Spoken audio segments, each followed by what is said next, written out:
Ouais. Where do we look? This one. Okay. Welcome to today's session, where we'll dive into the essential topic of climate resilience and its role in safeguarding communities against the increasing threats of wildfires and heat waves. I'm honored to introduce our guests today, Lily Bowen, Director General of the Belize Red Cross, and Talia Fonazaki, Head of International Relations and Partnerships at the Hellenic Red Cross. So we'll explore how climate resilience can mitigate long-term impacts of these events, the challenges of implementing these strategies in resource-limited regions, and how cities like Athens can better prepare for heat waves to protect citizens. Now, Lily, what role does climate resilience play in mitigating long-term impacts of wildfires and heat waves?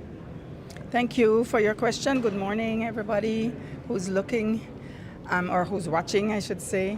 It's a pleasure to be with you today and to share some of my perspectives on this question, climate resilience. Climate resilience plays a big role, especially in preparedness and capacity building, but it also mitigates the long-term impacts of wildfires, for instance, and heat waves. It also opened the doors for a lot more creative and creative planning and development. People need to do things differently. They need to learn to adapt their plans, their strategies, but not only that, but some of their living customs. For instance, they need to look at their crops that may have been affected in our case, in wildfires, and start thinking about alternative agriculture. Climate resilience also opens the doors for planning, for like I would say, for very proactive planning and creative planning, whereby those risks, those climate risks that are connected with or that are related with heat waves and wildfires can then be integrated into our plans to make people, communities, organizations, the government better prepared to be able to mitigate and prevent the spread of wildfires going forward. So have you seen an increase in wildfires in Belize? In Belize, every year we do have wildfires, but this year it hit us. It hit us off guard because we have never really, and when I say we, the Belize Red Cross and the National Emergency Management Organization in Belize, NEMO, none of us had ever responded to a wildfire. It was always just wildfire in the bushes. So it was always only affecting bush and wild plants and things like that, but never people. This year in May, we experienced a terrible wildfire down south in the Toledo district of Belize, where it affected over 400 farmers and, of course, their families. These farmers were mainly subsistence farming that they did, so it affected their livelihoods tremendously. And there was a call for our response, and jointly NEMO and the Red Cross implemented a response operation. As a matter of fact, we are still out there supporting these communities, these affected farmers, and we'll be there till the end of November. Wow. But it gave us a different perspective to preparedness, to response, because we had never responded to a fire like that. All our response related to fires before were like, your house burnt down, the family comes to us, we assist them with whatever non-food items and food items that we would have, etc. But this one really took us spun us around and took us back to our planning. Now we have to really go back and update our plans, update our strategies. We did food distributions, non-food distributions, and we also supported farmers with vouchers so that they can restart their farms. So obviously, you mentioned that this was the first time that something like this happened. So how did you coordinate to plan for a response? Well, the National Emergency Management Organization, NEMO, as I mentioned, they are the ones who coordinate. However, I think These fires happen so often, and it was in the middle of a drought.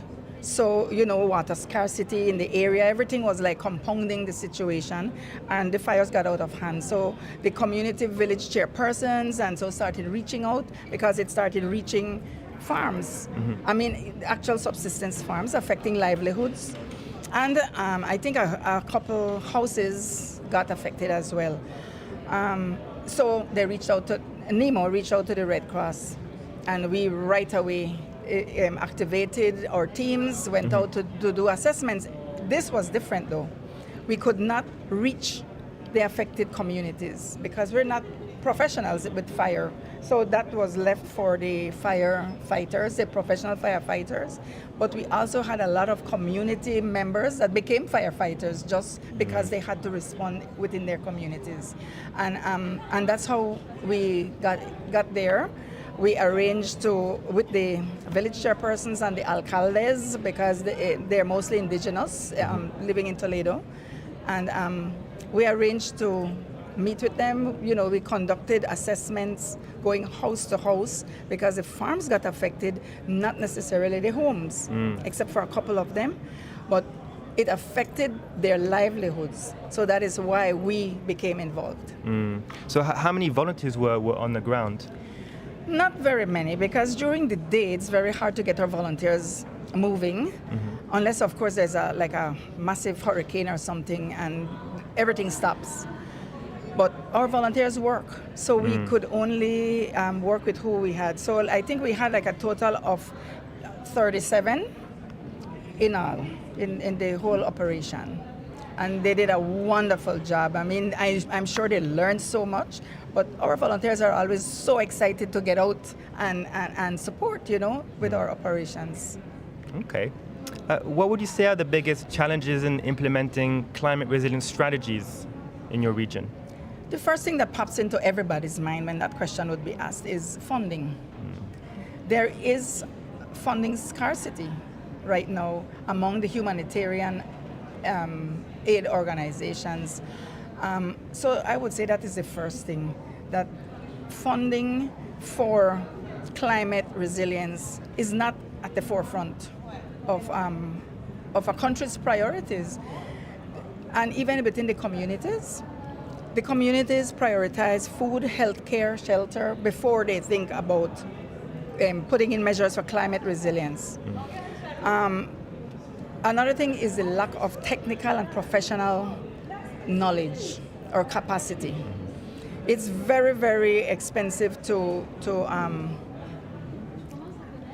utilize all these advanced electronic devices or all these different what you call it, like systems. Yeah, that are very expensive.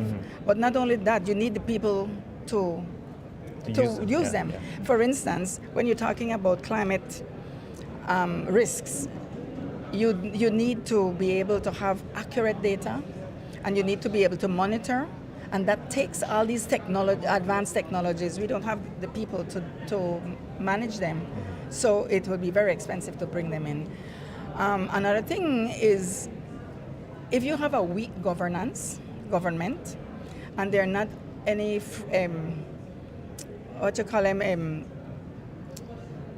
regulatory frameworks in place, or even if they're weak, then that's another challenge, because then it is more difficult then to actually implement long-term strategies.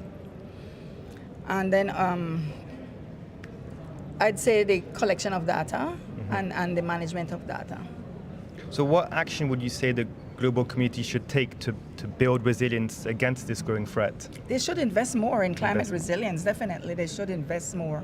And they can invest, like for instance, in early warning systems, in training, even long-term projects. They can support these projects that would look at maybe planting more or creating more green spaces, or planting more alternative crops, climate resilient crops.